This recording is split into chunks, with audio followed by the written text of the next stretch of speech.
Welcome to the Griefy Girls Book Club, where every month we dive into a griefy read. From memoirs to biographies to fantasy, romance, and beyond. If it touches on grief, it's fair game. We are your hosts. I'm Kendall Rogers. And I'm Rachel Dwyer. You might know us from our podcast, Two Girls with Grief. For us, reading is both healing and a powerful way to explore grief. So we knew it was time to give it the attention it truly deserves. Join us as we unpack our favorite moments, chat about upcoming reads, and even host interviews with guest authors. And you can bet we'll be yapping about our ever-growing TBR piles too. So, whether you're here for the books, the banter, or a little bit of both, we're so glad to have you with us. Let's read, reflect, and grow in our grief together.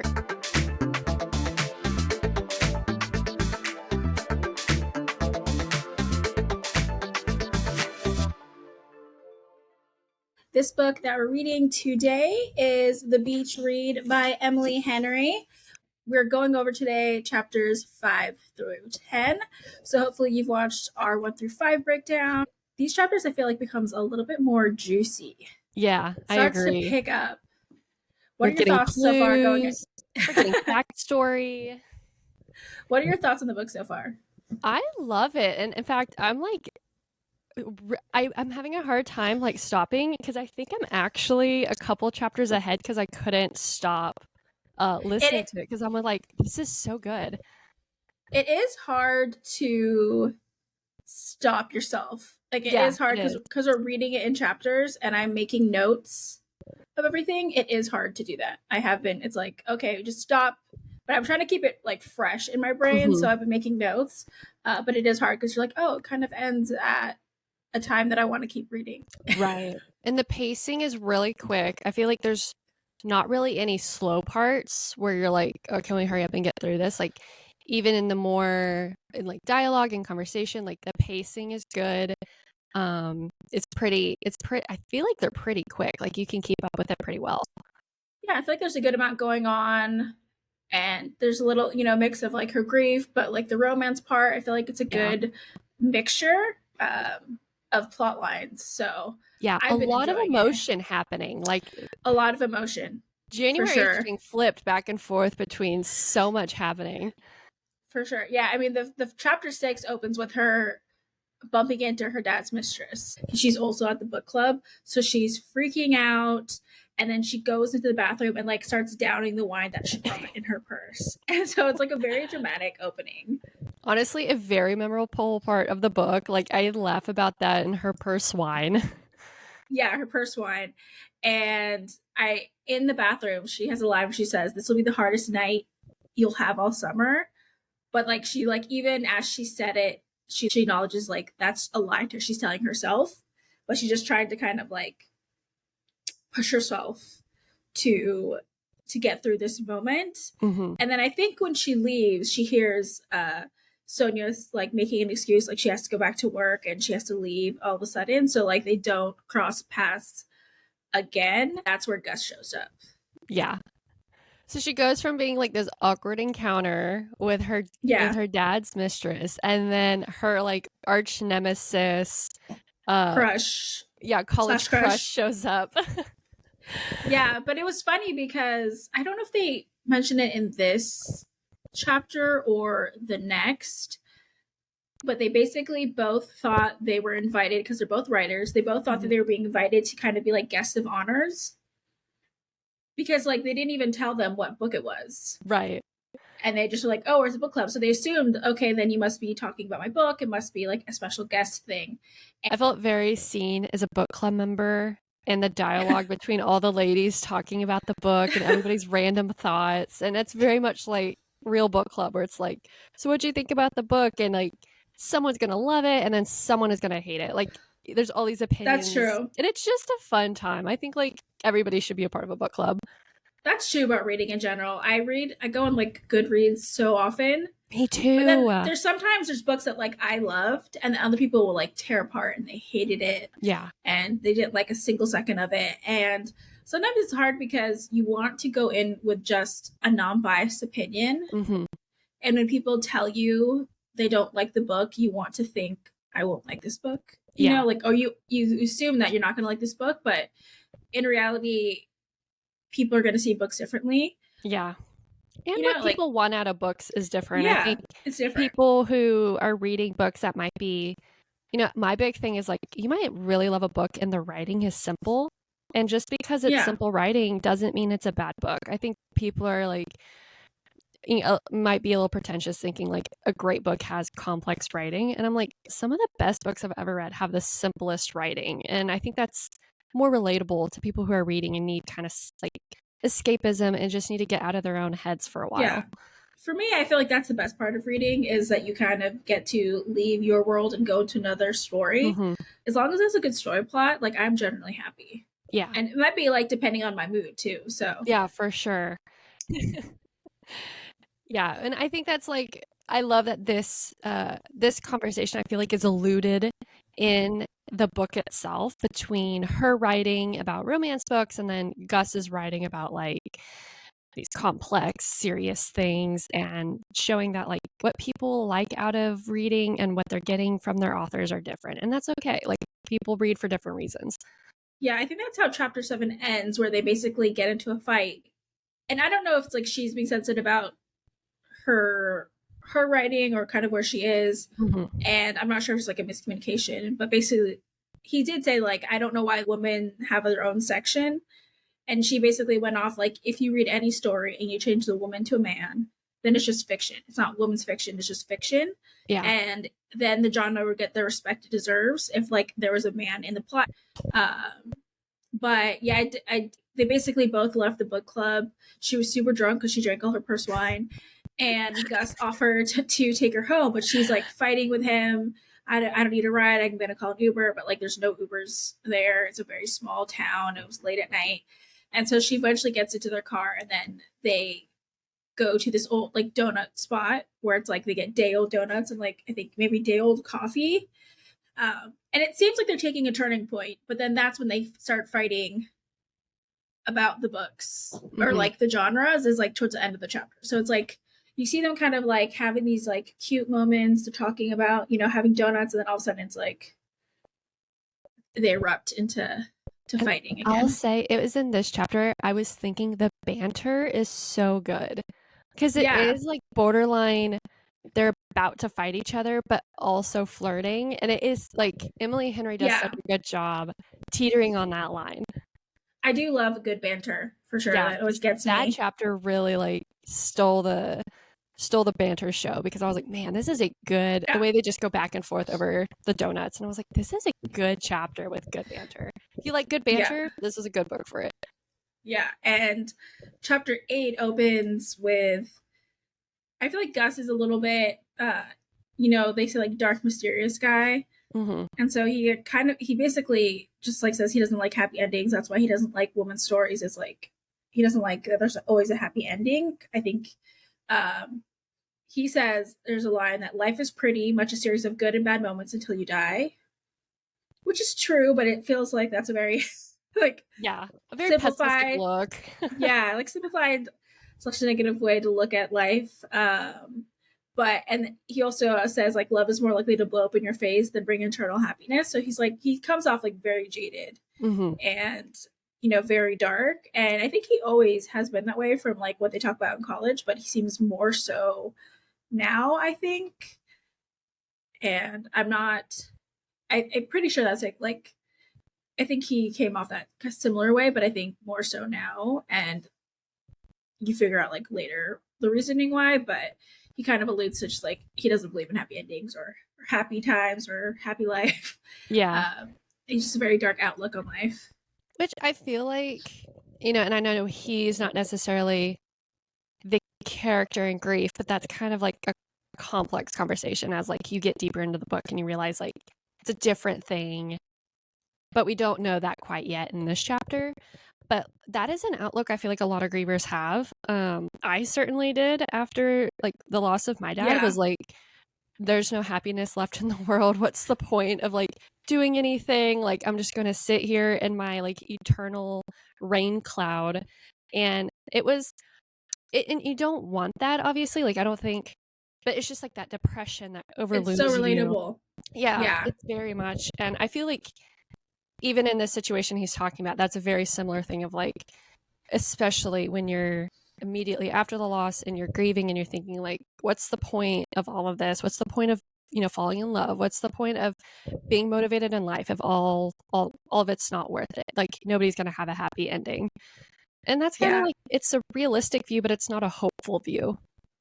Yeah, I feel like you always have to be optimistic Right. when you get beaten down. But yeah, I mean, totally relatable. I know, like when my mom passed away, after already my dad and my sister passed away, I was just like, "There's no way in hell this just happened. Like, Right. there was no way that the cards got that I got dealt would mean that I had to lose my dad, my sister, and then my mom. Like, I don't even Mhm. get to keep my mom." And yeah, I think it's really easy to just be like, life sucks. I don't give a shit about anything. Yeah. And it's kind of hard to bounce back from that when it's like you've been through so much. And I think it's always an ongoing process. But so it's super relatable what he was saying. But to bring it back to a happy, cute moment in the book, because that's why I like the romance books with the grief elements, because it bounces off the happy It and the does. sad, is that he calls January out that they know each other because she kept calling him Gus, which is the name that he went by before he started writing. So only people that knew him before he published would call him Gus.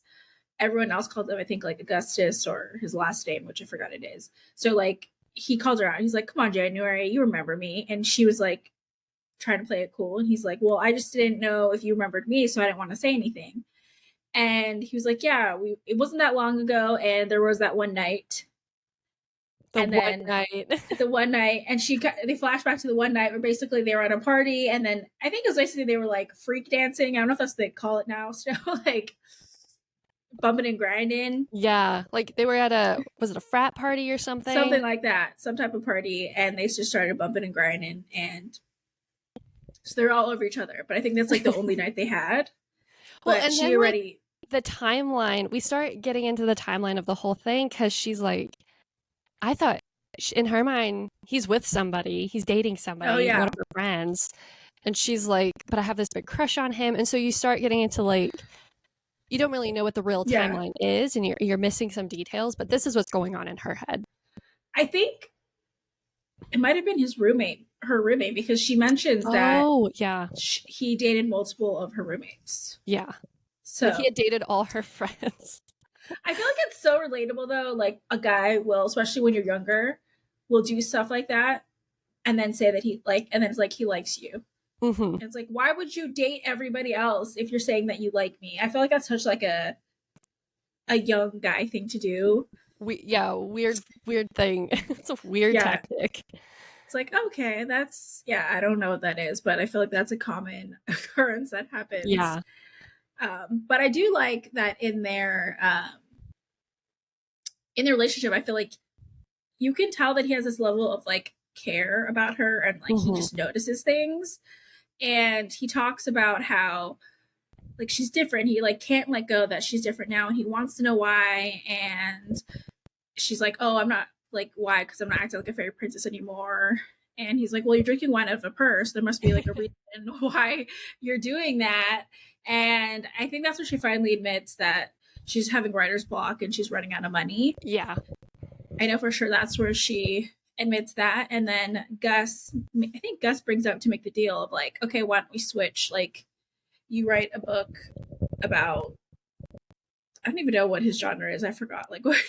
Yeah, they keep comparing him to like a Hemingway or like a Steinbeck. But then we find out like the topic of his book, and I feel like it's a very different, Yeah. So, definitely like, topic. I don't know. It's a very dark, let's just say a dark Yeah, genre. very dark. So, switch, because she can't write happy endings right now. So, like, he will write a romance book and she will write this dark book, and whoever gets published, then they're gonna support each other's books. And he's And kind of like cocky about it. He's like, well, I can yeah, write a women's romance book. Like, that's easy. I can do that in my sleep. And she's like, it's actually like not that easy. Like, I mean, it's easier for her because she is a yeah, woman's romance writer, but she's like, you think it's so easy, but I don't think you're going to find it that easy. yeah. And of course, he ends it with the line, "Promise not to fall in love with me." And she's like, "Are you like misquoting A Walk to Remember?"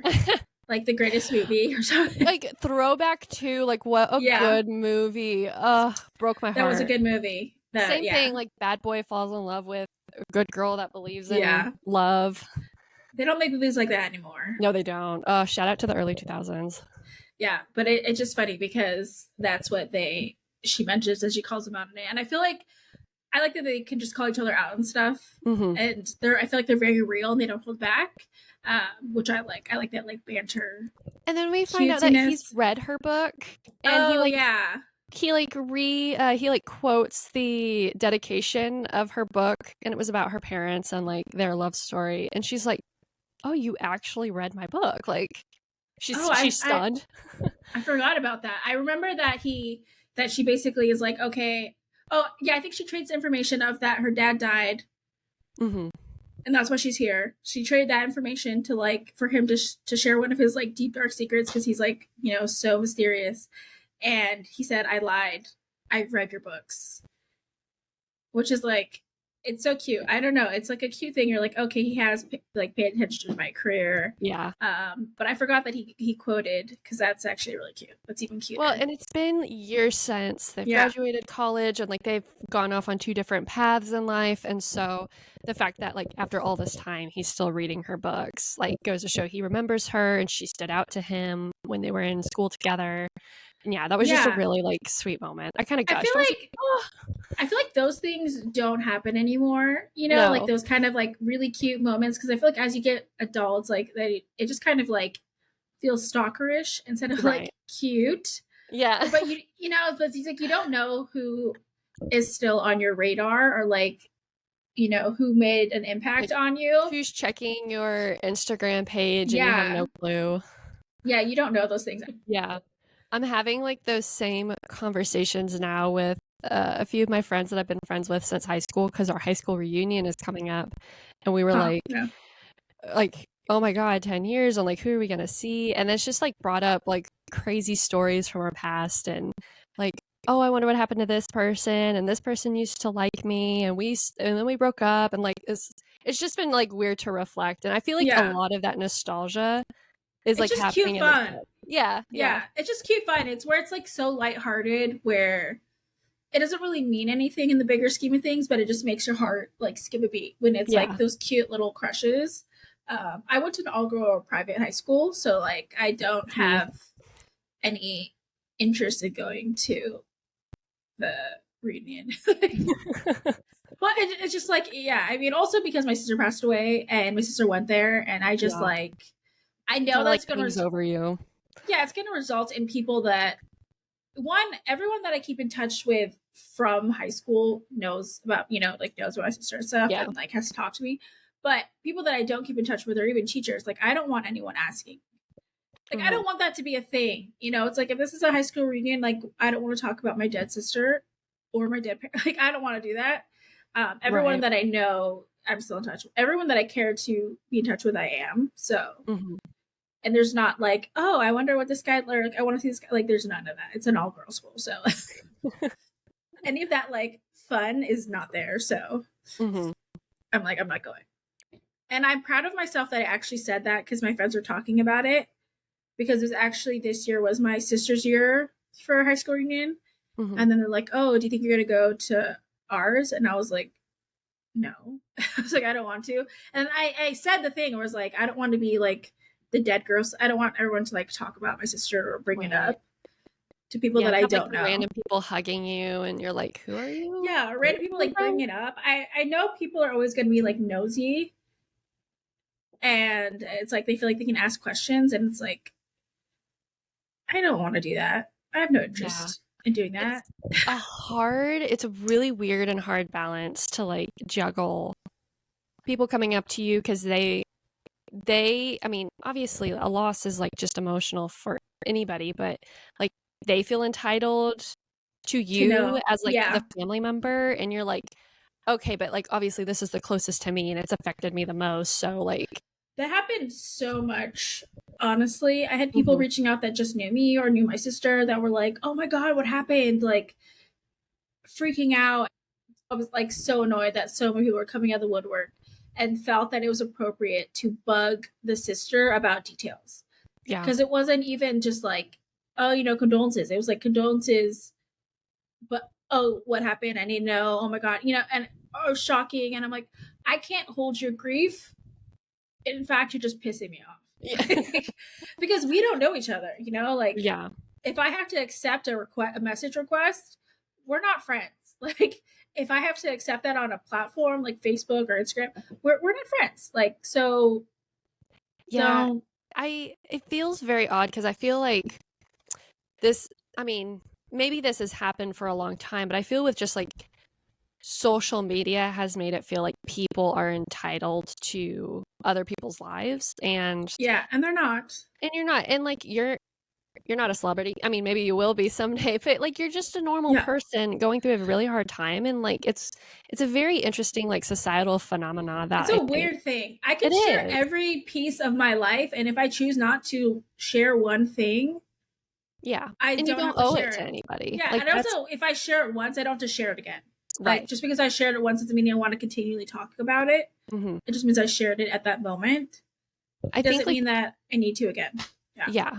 Like the difference is here you're extending the story because it is like you're wanting to and like you're aware of it and you're sharing the parts that you don't mind sharing, whereas like And I'm in a mind space to do it. exactly, yeah, not randomly at like a high school reunion of people coming Yeah, it's up like to you you don't and be want like, it tell supposed us to be. the story. Yeah, I don't think that's what people like don't understand. And I think there's a comfortability if it's like someone that you're comfortable with, that you Hmm. can have those open conversations that can bring it up and it's fine. But a random person bringing up something that's gonna make you sad or you're not ready to talk about and it's an uncomfortable like situation, you don't have the comfortability, that's totally different. Hmm. It's like if we don't have that relationship, like don't potentially put me in a sad place because you want information, Yeah. because it's always gonna be sad. Yeah. I cry about my sister like all pretty frequently, honestly, and it's not necessarily like bawling, but it'll just be like something happens and I'm sad and I tear up, or it Yeah, could your be I'm curling bawling. iron like kicks Yeah, it. I was crying looking at photo. It just happens because it's always going to be sad to me when I think about it. Yeah. It's just like an immense, it's a painful thing. It's always going to be sad to me. So it's like, don't put me in that situation if we're not friends, or if it's not a space where I will, like I'm going to be talking about it, Yeah. that I put myself in and I've prepared myself to talk about it. And that's what people don't get when they're just like, tell me this information. It's like, no, don't, no, Yeah. no, I don't care. And like I can only imagine like you and I losing people through like health related instances, but I feel bad for people who have lost people in like more like gorier instances or like more Yeah. tragic instances like accidents or like Oh yeah, malicious that's intent, and where it's like there is a sense of like morbid curiosity there, and I can't imagine like people coming up all the time being like I want to know the juicy dark details, and it's like you and me, it's like health stuff happens to everybody all the time. yeah, Like it's like just the nature of life. But then you see people with losses in other contexts and you're like, "Oh, like I would hate to have like my loss and my grief be displayed in like a news article that people can like look through and pick at and read through and you're like, that's my life being put on display because somebody I was close with has passed on." Mhm.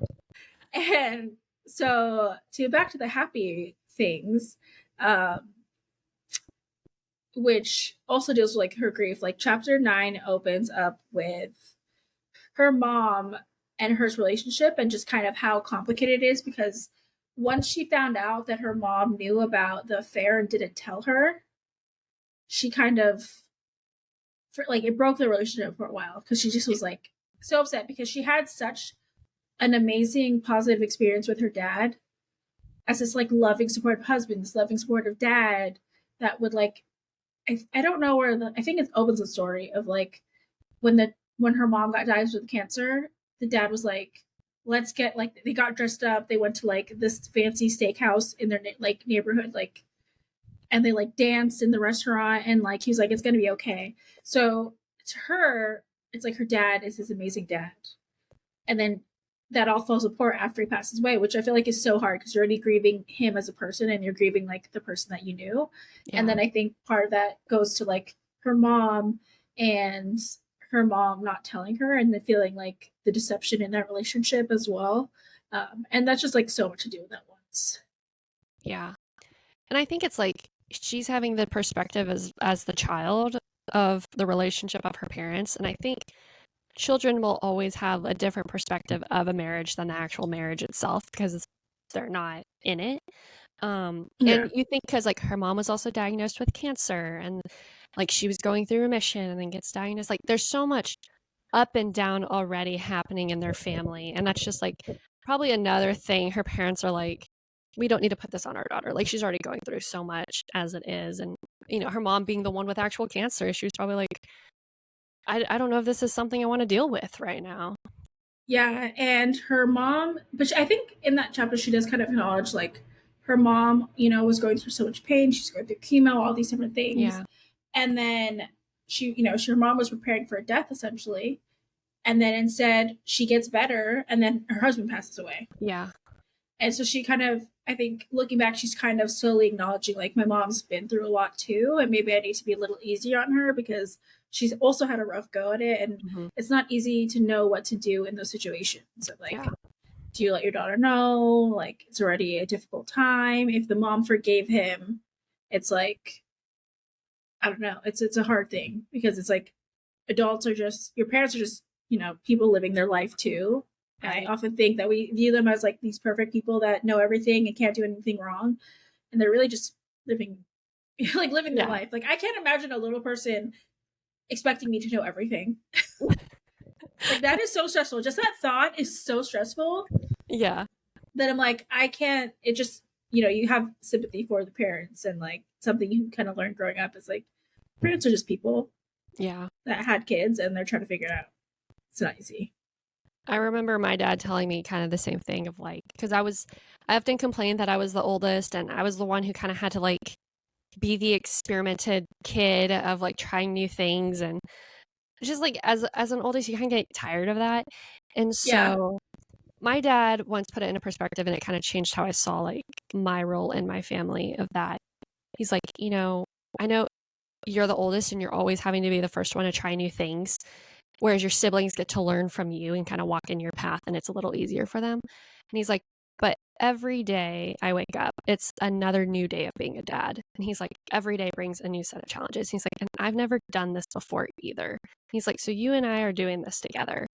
And it kind of just like changed how I saw my parents' role with me and then my role in my family. And it was just kind of put me into a reality check and humbled me a bit of like, okay, like I'm gonna make mistakes, my parents are gonna make mistakes.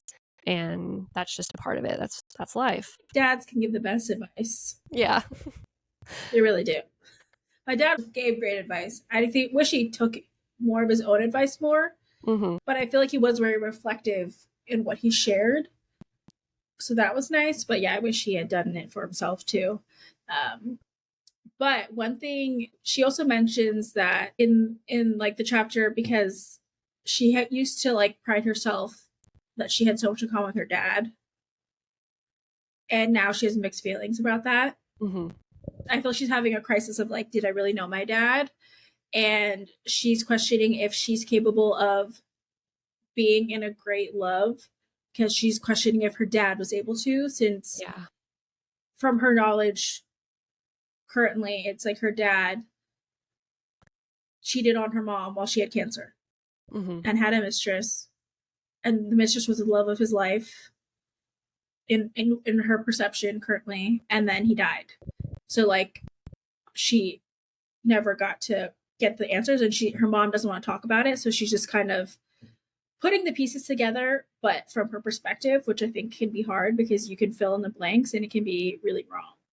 Yeah, and I think like another like it's a tiny detail, but there's pictures of her dad and Sonia in the house that she's now like inherited. And I can't only imagine that must be so weird. That's so weird. Being I like this is a whole nother life that he had. Yeah, whole other. And also like I think it's weird that it's happened in like the first few chapters, but like the dad gave it to the mistress to give January the letter and the keys to the place. Yeah. And I still don't know Weird like the encounter. reasoning. What is the reasoning to like for that to be the sequence of events? I'm not sure if that's ever explained because that's like traumatic as hell. Yeah. Yeah. I can't imagine if like at my dad's funeral someone was like, and here's his. I mean, my parents were divorced, so I guess it would have been fine. But like, Same. My parents were also divorced.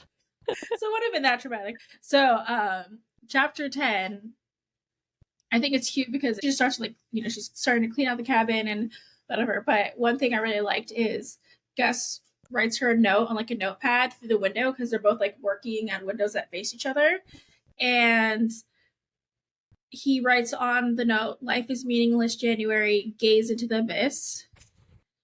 And then she replies back something about like, "This feels like a Taylor Swift music video," which is very true because that was one of my like favorite Taylor Swift songs. I can't even, what is the song? You Belong With Me. Yeah, that was one of my favorite songs of Taylor Swift, and I clearly remember that video. And it's just cute, like the guy writing you notes, like how cute. Yeah. Yeah, and then they start working because they have these research days, these little research days together where they research for his book, like boot camp for each other's book. genre. Yeah, and they do his, and you're kind of like, what is going on? You don't get a lot of context of what the research is about for his book, and then we find out that it's like about a cult where everybody commits suicide, and you're like, whoa, that's a dark turn for this book. Super dark. And it was like a 3-hour drive to get to this place to meet with a girl, like, and January's like, what, where am I going, what is going on? And he doesn't give her like any clues or insight of what's going on. Yeah, I feel like one line for that chapter, and I feel like it kind of deals with, because this is a suicide cult or whatever, and they were asking the sister, like, did you have any idea? Did you know it was coming? And then she was like, no, she was laughing the last time I saw her. Like, everything seemed fine. And I think that's such a common thing you hear about people that commit suicide. And I've never experienced it, so I can't really speak on it. But I feel like that's something I've seen in a lot of stories is like, you just can't tell. Yeah. You really don't know when someone's hurting. Yeah. And people don't always ask. And it was just a line of like, no, she was laughing. And last time I saw her, and I just thought she was happy, and I didn't think she was going to do that. And I feel like that's probably a line that resonates with people a lot of like, you just don't know. Yeah. You can't catch these things. Yeah, definitely a little turn in the book when we learn about what Gus must be writing about for his manuscript. Yeah, and then it's interesting because how are you going to turn this into a romance book? Because he's still keeping that topic. Right. And so it's interesting. But then this is kind of a shorter chapter, and it ends with like her writing her book. And it's basically writing her current life. Yeah. And she was saying, like, one of the lines in the book that she's like writing about kind of this whole thing is like, she doesn't know how like she's living a life where she's avoiding the man who raised, like thinking about her dad basically. And so she's writing that into her story, but like she's having a hard time with the guy that she admired so much, her dad that she adored. She's now avoiding thinking anything about him because she has so many conflicted feelings about him. Yeah. And she's still sad he's gone, and like that's, I think there's unresolved grief for that. I think it's really hard when you have any issues or things you wish you'd fix with somebody. And it's another level when you don't think you had anything that you would want to fix with your dad. Yeah. And then you find out this whole thing, and then you're like angry at him and upset and feel like you don't know him. Like that's a whole other layer that I don't even know how I would handle that. Yeah, like after my dad passed, it was amazing to hear stories, nothing to this degree, but that other people had different memories and stories about my dad that I had never heard before. And I was like, wow, this is like a whole different, like a whole different angle or like, perception of who my dad is that I never even knew or I thought about. And it was just like, it's interesting to still learn about people after they're gone and realize like how complex and rich all our lives are, that we ourselves are the only people that will know like our whole lives, but the people even closest to us are going to like still don't know about Like, I think my sister, like, I'm like, I don't know what she really does in her day to day. Like, I really don't know what her routine is. And I would say, like, she and I are the closest people. And Yeah. yet, I'm still learning new things about her all the time. And I've known her my whole life. Yeah. I just saw a TikTok that said basically when you pass away, all your secrets will come out. So just Yeah. like think about that. I'm like, that's kind of weird. But I guess once you're dead, like, what does it matter? I don't know. Rachel, I don't know. I don't I know. don't even know what I did that time. Yeah, I'm like, I don't even know what I need to hide, but I don't know. But oh, actually, so I made a notes. So he chapter 10 ends with that's when she tells him that her dad died, and he admits that he read her books. And he's like, I lied. I read your books. And that's the last line in the book. Or not in the Oh, book, but in okay. the chapter is Uh-huh. like, I lied. I read your books. And he like walks away. And then that's so dramatic, and I feel like dramatic and cute where you're like, oh my god, you read my work, and then it Yeah. just ends like dramatic pause, and then you're left to like ruminate about what does that mean Yeah. that he's done that, like what does that mean? I don't know. I'd probably freak me out. I'd probably get all giddy and stuff. This would actually, like, this book would make a great movie. It would, but Hopefully somebody's out oh there no, listening. I think it actually is in the works. T, can't wait. Yeah, but I feel like I sometimes prefer the book just to say a book, Yeah. because The book is always better. the book is always better, and it just sometimes the actors like aren't what I pictured. Hmm. I feel like my biggest one for this is it's not even a book, it's cartoons, is X-Men. Oh, okay, yeah. Rogue. She had like the southern twang. She was like this badass, and then in the movie they cast, I forgot her name, but they made her not have the southern twang, and they made her come off so freaking weak and like useless. And I was like, that is not who I grew up admiring as a kid. Like, and I just like I didn't watch any Marvel movies until like probably a couple years ago when the pandemic hit and I had nothing to watch. Hmm. I That's when I started watching them. I still haven't gone back to watch X-Men, but I like was on a ban of Marvel movies because I was like, how you depicted my favorite character, not okay with me. Well, and sometimes I feel like the movie industry, they pick up books because they're like, oh, this will make a great movie. We're going to make so much money. But Yeah. then they don't pick people to direct the movie or produce the movie that are like, that love the book and really want to do the book justice. And I'm going to say this, and this is a controversial take, and I'm totally aware of that. And I'll say that I myself am not like a super big fan, but I respect the community. But I think Twilight, the first Twilight movie, they really tried to make that book come to life in that movie. And I say specifically with the green like the green scheme of like the whole movie, and like you could just tell like who the lady that directed it just like really loved the book and wanted to make it as true to the book as possible.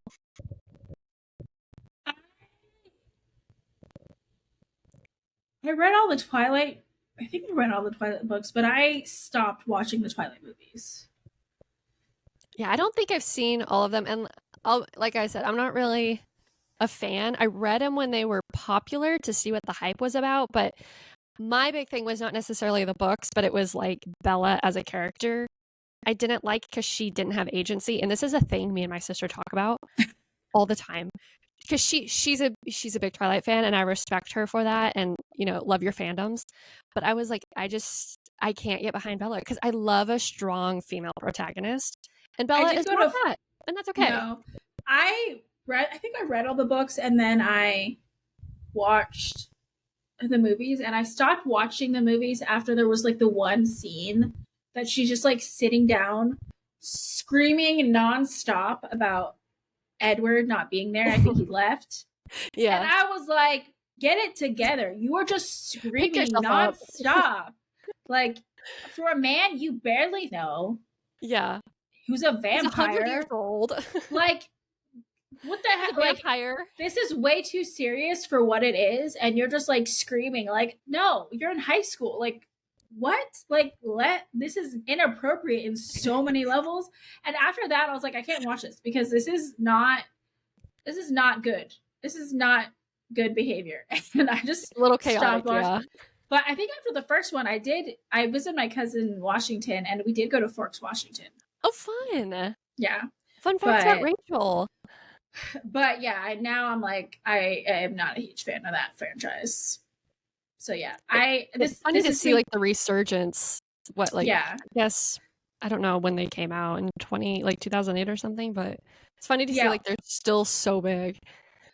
And you probably will never make me happy about a movie Me neither. I'm probably not gonna be happy either way. I'm gonna complain the entire time, but that's adaptation. me. So that ends the chapters. We're gonna go through next week. We're gonna go through Yay! chapters 11 through 15. Yeah. And if you're watching this episode tomorrow, we're releasing our actual podcast episode, and this one is a good one. It's going to be, when does the grief end? And it's going to be talking about, like, will you ever feel normal again? So I feel like this is a big topic I see people talking about with grief. So stay tuned for that episode, releasing Tuesday at 6 a.m. And hope you enjoyed this book club. And we hope you follow along. Please follow us on TikTok, Instagram, or YouTube on Two Girls with Grief Pod, or email us at twogirlswithgrief@gmail.com if you have any book recs, you're following along, you have any questions, anything like that, we'd love to hear from Yeah, thank you so much. We'll see you next week. you. Bye, everybody. Bye.